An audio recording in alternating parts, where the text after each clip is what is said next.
राधे राधे साथीहरू। के तपाईँलाई थाहा छ ब्रजमा एउटा यस्तो रमणीय स्थान छ जहाँ श्री राधा रानी र उहाँका सखीहरू भगवान श्रीकृष्णका लागि फुल टिप्न आउनुहुन्थ्यो भन्ने विश्वास गरिन्छ।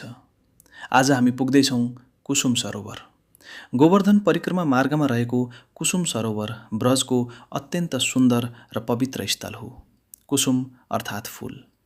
परम्परा अनुसार श्री राधा रानी र उहाँका सखीहरू यही स्थानबाट विभिन्न सुगन्धित फूल सङ्कलन गरी श्रीकृष्णका लागि माला र श्रृङ्गार तयार गर्नुहुन्थ्यो।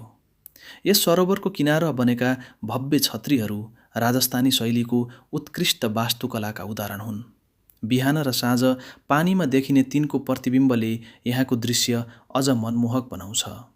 आज पनि हजारौं भक्तजन यहाँ आएर ध्यान, भजन र गोवर्धन परिक्रमाका क्रममा विश्राम गर्छन्।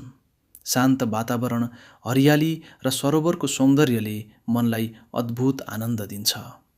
यदि तपाईँ गोवर्धन परिक्रमा गर्दै हुनुहुन्छ भने कुसुम सरोवरमा केही समय बसेर राधे श्याम नामको स्मरण गर्न नबिर्सनुहोस्। यहाँको शान्त वातावरणले ब्रजको दिव्य अनुभूति अझ गहिरो बनाइदिन्छ।